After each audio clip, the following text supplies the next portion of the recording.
Welcome back to Closing Conversations, the show for founders, leaders, and sellers who win together. I'm your host, Max Notice. Today's guest is Jaclyn Voor, an independent consultant and operator in the private equity space. Jaclyn works with PE-backed portfolio companies going through big moments of change, carve-outs, integrations, transformations, and all of the operational chaos that comes with trying to turn a deal into something that actually works. What I like about Jaclyn's perspective is that she does not just talk about this stuff from 30,000 feet. She's in the weeds. She's the person helping leadership teams actually execute once the strategy is set. In this conversation, we talk about why so many deals get celebrated before the hard part even starts, what makes the first 100 days so important, how politics and misalignment can quietly kill momentum, and why transformation usually does not fail because the strategy was bad. It fails because ownership, accountability, and follow-through break down.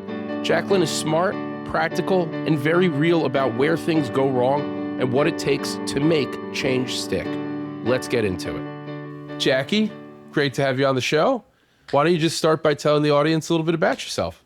Thank you, Max. My name is Jaclyn Voor. I am an independent consultant and operator in the private equity space. I often come into private equity-backed portfolio companies that are going through times of large-scale transformations, including integrations, carve-outs, and really any private equity-backed portfolio that's coming in with, some big growth agendas. I'll come in and help partner with the executive team to really drive the change, and been working in this space the last few years, more recently independently, but prior to that, I spent my time at Platinum Equity. And for me, I live in Fairfield County, Connecticut. I have a husband and daughter at home, managing it all. It's a good balance, but really lovely to be here, Max. And thank you so much for inviting me to come onto the podcast today. Well, I love how you very modestly say, oh, I'm doing it more independently. Whereas in reality, you were working at a very impressive PE company and you went solo. You opened up your own consulting gig, and you are the reason that I went solo and had the confidence to do that. So very nice job keeping very hard modesty on something that's very impressive and something that I continue to look up to. Oh, well, thanks for that, Max. And you did this. This was you all along for commission. A lot of help from JV, I'll tell you that much. Well, so, you and I were talking the other day. We've always kind of had we've always talked a lot about work and even clicked a lot when we talked about work. The other day when we were talking, I think was the first time that it really clicked to me exactly what you're doing in these PE firms. I've known what private equity does. They buy a company and, they're the tough, and I mean that in a good way. They say, this is what we're going to do. We're going to get in ship shape. We're going to get you up and running, and we're either going to get you profitable to run and keep reaping the reward. We're going to sell you or you're going to merge. They're the ones who make things happen. But I never realized how you are really the one that's making things happen. Where the private equity firm will say, here's the mandate from the top down. You're the one who goes in and executes all of this across the board. Is that correct? Yeah, the way I think of it, I'm an extension of a private equity firm's portfolio operations team. So you'll call me in to be extra arms and legs, partnering with your executive team to actually drive the change.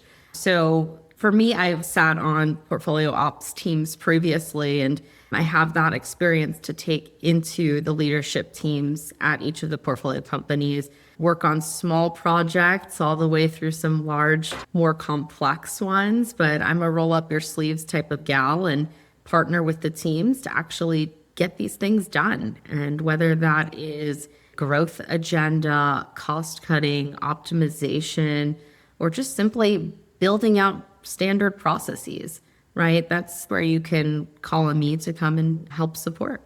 Well, I think that makes a ton of sense, even understanding better why it made sense for you to be independent, because you can do this on behalf of one private equity firm and you're so valuable to them. I mean, if they make a deal and it doesn't get to where it needs to, the whole thing's a loss. Whereas if you have somebody that's on the ground, boots on the ground, working with the company, there's a certain degree of insurance. You know that certain things are going to happen. And if these 5 things happen, we can be 90% sure that this will go well. And Jackie is making sure those things happen. And now from your side, you realized, hey, I'm doing this for one company. I could do this for other organizations, because how the hell are they doing this without having somebody on the ground? And I'm sure when you bring it to them, it's very appealing. I find a lot of times, when PE acquires a new business, company goes from public to private or from private to a more institutionalized investor, you find that, there's always these, investment theses that these PE firms come up with, right? And exactly how they envision the company to grow, or perhaps it's a turnaround story, or, different value creation that the company, or the PE, I should say, comes up with.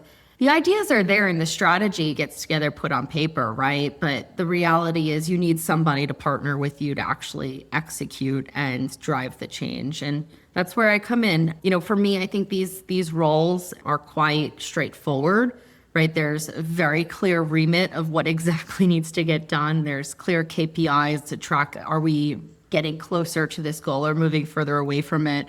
And I think a lot of that has to do with putting in place some strong governance around reporting for, how you're inching closer and closer to your goals. Also, it's not just JV that comes in, right? There's a lot of accountability within the business and getting clear alignment from leadership to really drive these initiatives. But, having someone like myself that's in there partnering with the business, it's, folks are busy with their day jobs, right? And a salesperson, as an example, is focused day in, day out of selling. They don't necessarily have time for all of these value creation, extra activities here. But the reality is when, kind of break it out into different pieces, right? There is a lot that the sales team could benefit from. And one of the things I do, and a hat I put on, is kind of breaking out a high level private equity investment thesis and making it a bit more real for the teams. So I almost think of what you do as almost like a tutor, right? Like you have a teacher and you've got a kid, and the teacher's like, I'm going to do the curriculum and I'm going to tell you what you need to do to get an A. And now it's up to you to get the A. And what percentage of kids actually get an A? Like if you look at the bell curve, it's like 10%. But if you are a parent who cares about the kid and can, obviously, you get a tutor to make sure that kid is doing the homework. And then at least if you have a tutor, you're almost paying like for them to, that kid better get in the B's or the A's. Like, you're the insurance across that. Like having some ownership on it helps kind of encourage the follow through, right? For me, any of these projects I come on, one of the most important things I set up is a really great governance, right? And having leaders that take accountability, show up on a regular basis to report out on how things are progressing. And I think, having that kind of regular cadence around progress, it really drives the initiative home. And to your point, right, you're able to come back with a better grade, you would say, on the homework than you would without any sort of regular check-in on that. I'm speaking from having learning disabilities and tutors throughout my life. So they were helpful. So then let me ask a question. So you're brought in to make sure that things go well. Where are the biggest things where things go poorly? PE signs a deal with a company. Some people are celebrating. Other people at the company are not celebrating. Where do you see the disconnect happen? Where do you see the failures happen most of the time? Yeah, so I think, for me, I come in and the last few projects I've been on are carve-outs. So I'm going to speak in the lens of a carve-out when I respond to this one. So legacy parent company sold off of a division of their company. That's what in my world we call a carve-out. Legacy parent company sells off a division of the company. Private equity buys that division up, stands it up as its own portfolio company, or perhaps merges it into one of their own standalone platforms. So, there's a lot that happens when two companies separate, right? There are probably a list of 500 to 1,000 unique things that need to happen, ranging from legal to finance to communications and HR, and how this will impact our customers and our suppliers and our people. So there's so much that could go wrong. And folks get all excited and they celebrate at the dinner before the closing and, have a great first day celebration. And that's all wonderful. But really what I think is important and what separates out a successful, investment versus not is really planning out what happens in that first 100 days? And I guess this could be applied to non-carve-out situations as well, but you're under new ownership. You have 100 days. In the first 3 months, how are we going to make some meaningful progress in driving change? And for me, that's the simple things like making sure folks can access what they need to on their computers. It's maybe a little bit more complex and making sure that we can still pay our vendors and making sure there's not much change on what's impacting our customers, et cetera. But there's a lot that could go wrong on simple things like communicating with your people and ensuring that the right messages are getting across. So I think coming up with a plan on the first 100 days before the deal closes is a real differentiator between success and failure. So just having the plan. I think it's having the plan and then, having a arranged governance structure and how you're going to actually execute this thing, how you're going to measure it in a regular cadence, right? I think there's a lot of firms that are thinking at a high level, and you've got to be in the weeds with this one. I really do. I think you need details with all of the functions and having the plan and leaders bought into it, right? Like this is a big piece of it. And I bet that leadership buy-in, it's leadership buy-in, and that obviously trickles down. That has to start way before the acquisition even happens. Absolutely. And, this is a piece I think before, like you really, really need to have leadership bought into the plan. Leadership needs to have a very clear alignment with the private equity. What are we planning to do in these first 100 days? How are we going to use these first 100 days to drive the momentum? These small, getting us started and crawling before we start sprinting. So we've got to get things kicked off. You have to start from somewhere, and delay will be the killer here. So you need to get started. Delay is the killer. Okay. That all makes a ton of sense. Like I'm picturing this, even having been in situations where, of acquisition where day one, hey, we're acquired. Maybe that means something to your equity. Cool. We're going to go out for dinner and have drinks. Awesome. Here's the swag with your new logo. Sick. All right, here's your new boss. Okay. And then slowly from there, it's like a reality sets in. And you're like, oh my God, we're going to be doing things completely differently. Wait, we're talking about this different. Wait, did I just move down in the org chart, or did they move up in the org chart? All these politics come into play, and it's like quite frantic. Whereas if you have that aligned from the beginning, obviously this all goes smoother. And if you have checks and system of checks and balances of, day 15, we're going to meet about this, and this is what we need to see. And day 4, it's going to be tough, and it's going to be tough to get everyone on board. But it's that system of accountability, I feel like, is really is one of your big value props that you're bringing. It sure is. It sure is. And I think one of the reasons that an independent consultant like myself is actually, I find it to be a good fit for these types of roles and positions is around the politics that you mentioned, right? It's a topic that you and I actually haven't talked about previously, but when you get into an acquisition, there are tons of politics that go on, right? Two leaders coming together in a merger, two cultures that come in. So sometimes having an unbiased outside resource that's been through these situations before can absolutely help mediate and kind of put the politics to the side and get to executing. But yeah, there's a lot to unpack in these types of situations. And I think that the more detailed the plan is, not necessarily always the better, but it at least drives the behaviors that you're looking for. Interesting. I'm thinking, paralleling this to like enterprise sales processes and how companies are run and how you meet quarterly with each rep and you'll say, hey, where's this deal at? What are the risks? What's going to happen? What are we going to see in the next 90 days? The more like my dad always says, like that which gets watched gets done. And, one of the things you said is that when companies don't act fast enough after an acquisition, a merger, et cetera, it's an immediate sign of like, this isn't going well. And even, one of the things we like is win fast, fail fast. Exactly. And if it's left to be too ambiguous, you're almost letting those politics grow and become permanent structures as opposed to, nope, break it now, let it hurt now, let's get on the way. Come on, chop. We have things that we have to do here.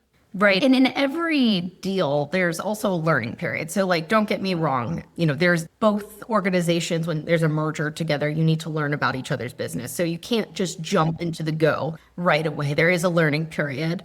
That all being said, of course, plenty of time and diligence to start to map out these things and how there would be a vision of, the two organizations coming together. There's a bit of course, the preparation that goes into aligning on the strategy and getting going. But what I mean by needing to kind of move fast and get kind of decisions being made and kind of get rolling in the first 100 days, what I mean by that is really getting the alignment and like not saying you need to necessarily have the big picture of where you're going to be in 5 years fully mapped, but you need to know the vision. Right. You need to have your aspirations put out. And that way, you could start kind of ticking on the goals for what it is in this year. What is it happening in this quarter? So, I think a big piece of this is coming together in the first 100 days, meeting people face to face, having the opportunity to put ideas in the room and mapping it all out. This also is an exercise where like leadership teams come together and like define this with the private equity team altogether. It shouldn't be just the private equity team pushing this down onto leadership. Leaderships need to be working with the private equity. And a lot of times that happens post-close.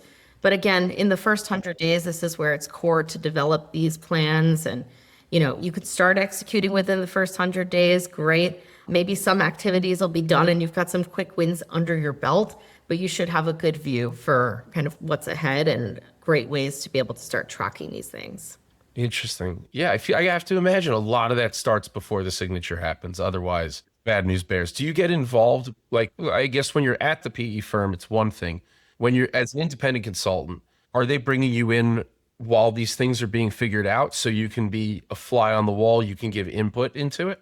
Yeah, the last few deals I've joined in the pre-close phase, there are some limitations in a merger, what type of topics can be discussed with DOJ restrictions and whatnot. That being said, when it comes to carve-outs, I'm usually leading up a clean team that is not involved in any sort of commercial activities and will be working with the private equity to build out a strategy for the business rather than executing on anything pre-close.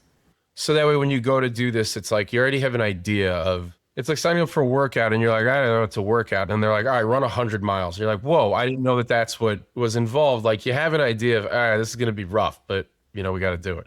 Is a carve out your favorite type of engagement to work out, or is that just what you're seeing most these days? For me, I love working in carve-outs. It's complex in its own unique ways, and a lot of people get scared of them. They also get scared of the whole integration pieces of a carve-out. But for me, I like it. I think it's a unique business opportunity when you get to start over, almost in a sense, and building out functions. You unfortunately a lot of times can't continue working in the exact same ways you have been in the last X amount of years. If you're in something called a carve-out, I can't imagine the majority of the time you just get to keep going and doing what you're doing. Exactly. So need to come up with new systems, new processes.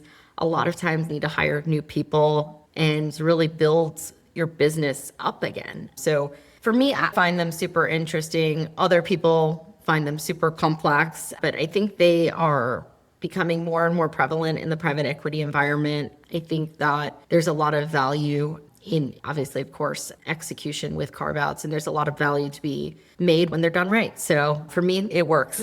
So let me ask you this. I may even sound ignorant here, but my feeling is always venture capital money is great because you get to take it and run with it. For lack of it's not obviously that simple, but whereas PE, it's kind of, they're coming in and they're like, here's what we're going to do. They're much more prescriptive, but with that, the output, from a capital standpoint is much more predictable. Am I reading that right?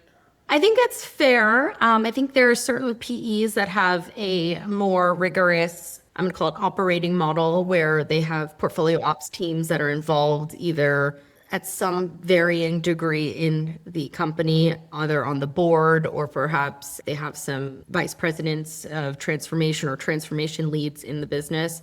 So I think it depends which PEs that you work with on how involved they are on influencing the portfolio company operations.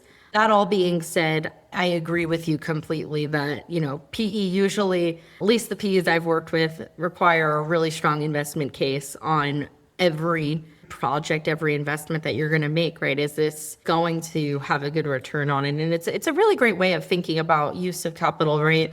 If you got influx of capital coming into the business, does it make sense to put it in this area, or does it make sense to put it somewhere else? Where are you going to get the biggest return, and which area is going to support the future growth in alignment to that 5-year plan or whatever that exit plan could look like?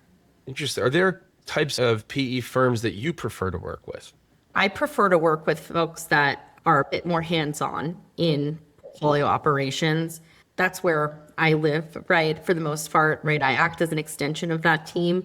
I think that more and more PEs are making room for portfolio ops teams at the table. In, old world private equity, there was a lot of financial engineering that was driving the value, and new world private equity, you got to do something more than that. And where we're seeing the industry overall is just more folks that are coming in with these operational backgrounds and helping to drive change that way.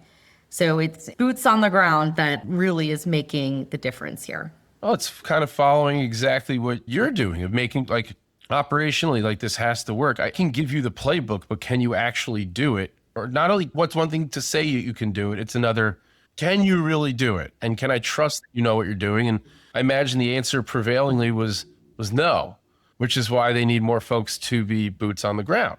I'll tell you, it's a similar deal in my world where very often we work with companies that are founder led and they have a great idea and they get seed funding.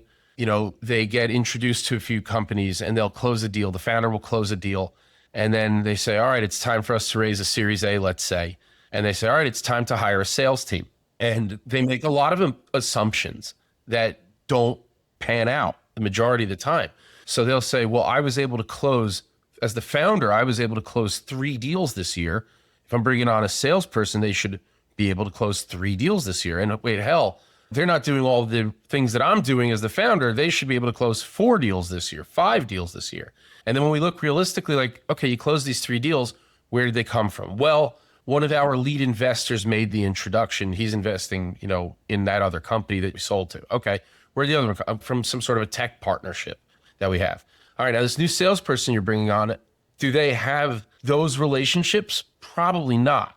So how are they going to be able to make relationships like that in what's the time frame for ramp up, let's say? And they'll say, 6 months. Where'd you get that from? Well, it came from nowhere. But it's this big assumption that if I add X heads, it's going to turn into Y revenue. And I imagine similarly, it's from a PE standpoint, well, if we invest X dollars and they do these 5 things, it'll turn into Y dollars or whatever the outcome that you're looking for is. But those 5 things getting done, there's a lot of nuance to them and they're different everywhere. And the people who are responsible for them everywhere are different. And, as you're saying, it's so funny because it's the people stuff that's the hard thing. We can see that if you do this, you do that. Cool, clockwork. It's the people that are difficult. And founder that hired the salesperson, well, how do you know that they're going to be able to get the pitch well enough? Who's going to teach them? Well, they've been in the industry, but this is a new product. Well, they should. And then, okay, the salesperson comes in and pitches, but they don't know what they're talking about for a little while. And now that swagger they had at their old company, they've lost because they've spent how many pitches feeling insecure. In your world, it's, well, we need you to get this done. Well, the person who needs to do that is dragging their feet because they're resentful of this whole thing. And how do we either get them on board or replace them? But we've got to do something now. Otherwise, this is going to be a problem. People are fucking difficult. Yeah, it takes a lot. And there's an emotional intelligence dance in any of these deals, right? And you really need to understand the impact. You're probably playing counselor to half of these people. It's a lot, right? And there's usually so much change in PE-backed environments, whether it's a carve-out or just any sort of phase of the deal, right? There's always something going on with a very active investor. And, it is a very emotional thing for people.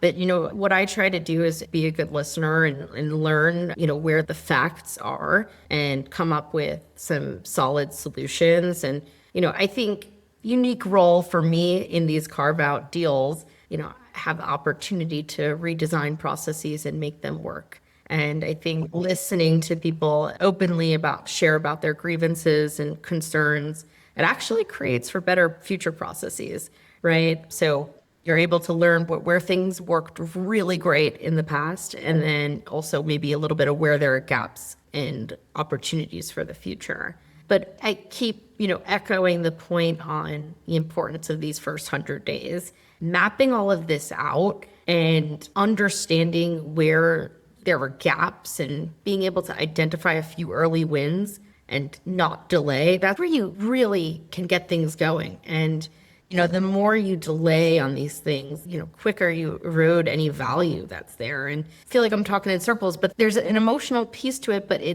you've got to get going at some point. And, I think a big piece of that comes from culture at the top and having that, alignment between leadership and the private equity, and really having a leadership focus on making sure that gets down to their middle level management, and having the middle level managers make sure that, people feel that way too. And always an interesting time, but, try to make it a human experience. I think that's another piece of it as well.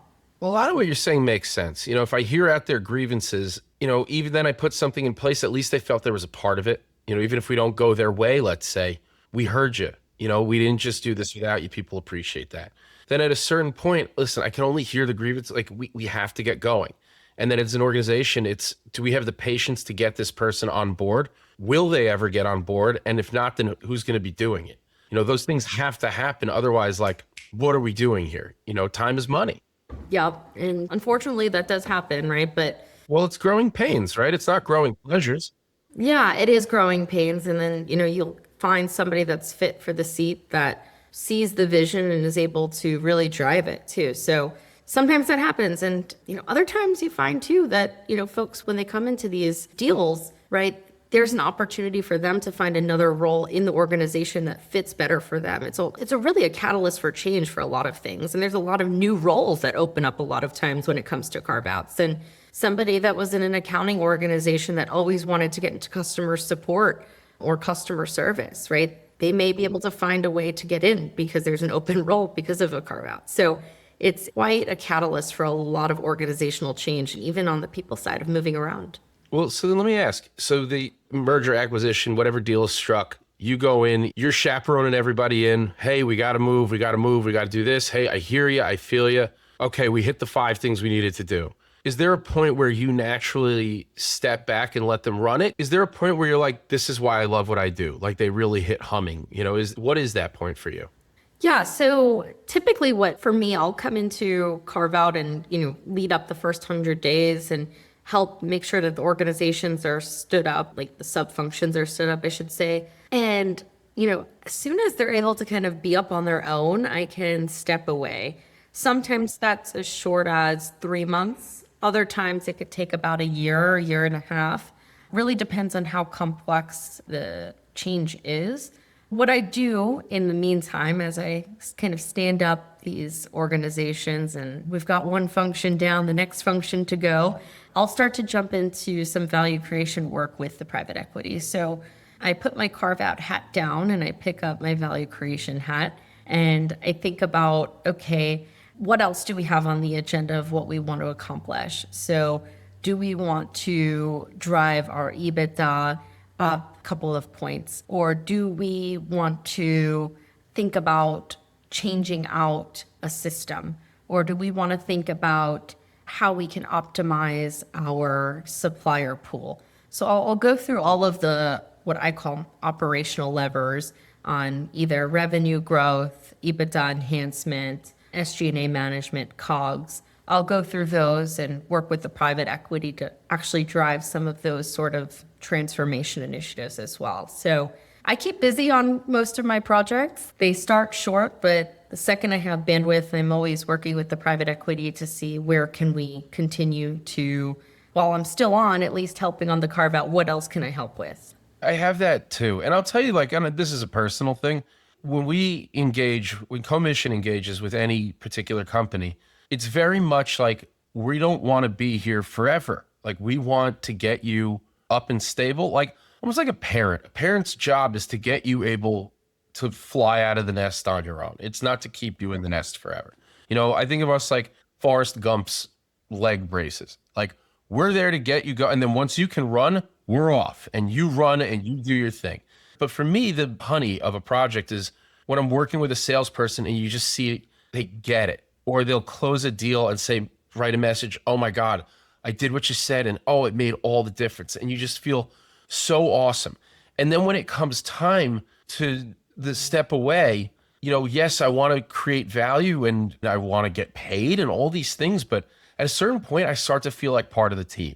And it's hard emotionally, even when you're not part of the team. And part of your value is that you're not part of the team. Like I say this to the salespeople, like I can be honest with you in a different way. Like I can tell you if what's going on at the company is fucked.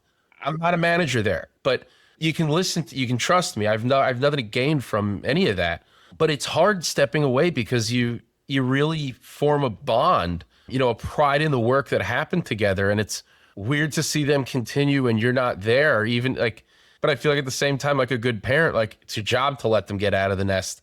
If you don't let them get out of the nest, you're being a jerk. Like it's just not good. You've gone back on everything you stand for.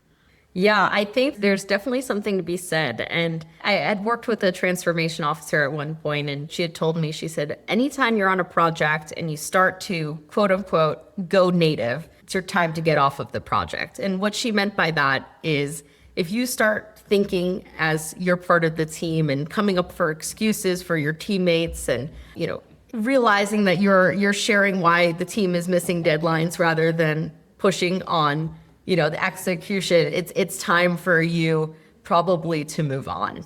And I never had thought about it that way. And, you know, when you're on these independent consulting gigs and you're brought in to drive the change, it's actually, there's a lot of value of being independent. Part of it's the politics that we talked about earlier, but the other part of it is around being able to drive the change, right? And there's an accountability of, hey, we brought in Jaclyn to help us drive this specific project. Jaclyn is responsible for executing this X million-dollar project, right? We have to command time for Jaclyn to get this done, right? But if, you know, as an example, if I start becoming the team member with the team, right, it gets tough. So I find these things all naturally come to an end at some point, and then either can be picked up by a permanent chief transformation officer, which has a different agenda, or perhaps the project naturally ends because we've achieved the, you know, we reached the finish of the value creation plan. We've achieved what we set out we were going to do. That's so interesting. There's so much to pull apart there. I mean, I'm thinking my world of projects where they start to loop you in as a part of the team. And why isn't this happening? And you start to answer like you're part of the team. Whereas like, no, I'm here. Like, why isn't this happening? Ask them. I told them what to do. They're not doing it. Like, ask them. It's not on me.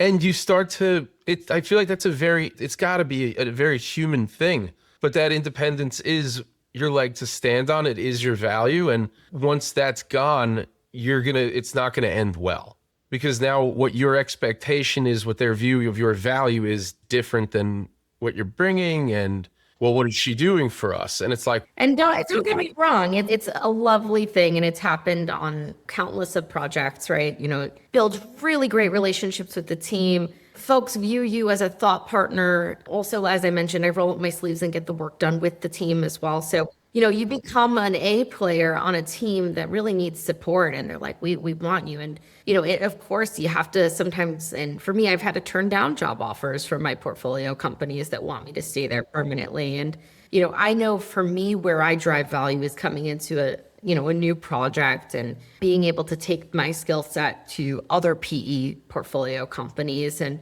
for the moment, you know, I love this. I love being able to go in and help different PEs that are going through these transformational change periods. And I don't think it would suit me well to stay in one, but it's hard. It feels like a breakup when you leave a client. Keeping in touch so helps. Yeah, I totally get that. I totally get that. All right, Jackie, believe it or not, we're at time. Wow, I cannot believe it. It happened. We did it. Any last words for the audience? Anyone who's going through a PE acquisition? In PE, there's a lot of pressure for success, and there's no question about that.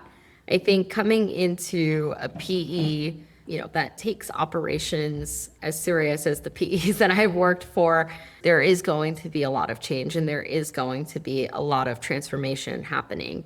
I think the important piece about it is to take it bite by bite. And, transformation doesn't fail because of strategy. It fails because of lack of ownership and accountability and follow through.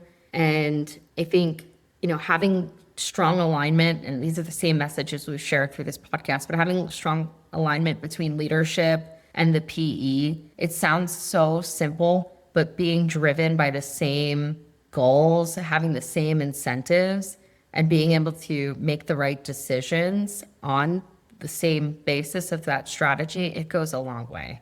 So I hope that message sits well with the audience here. And it's been an absolute pleasure being a part of your podcast, Max. I am so proud of you, what you're doing here at Commission. It is absolutely amazing. And I know you give me credit for helping you with the idea here, but reality is I'm inspired by you every day. So thank you for taking this even a step further. It means the world, Jackie. All right, we'll wrap, and we're going to have you back soon. Awesome. Thank you, Max.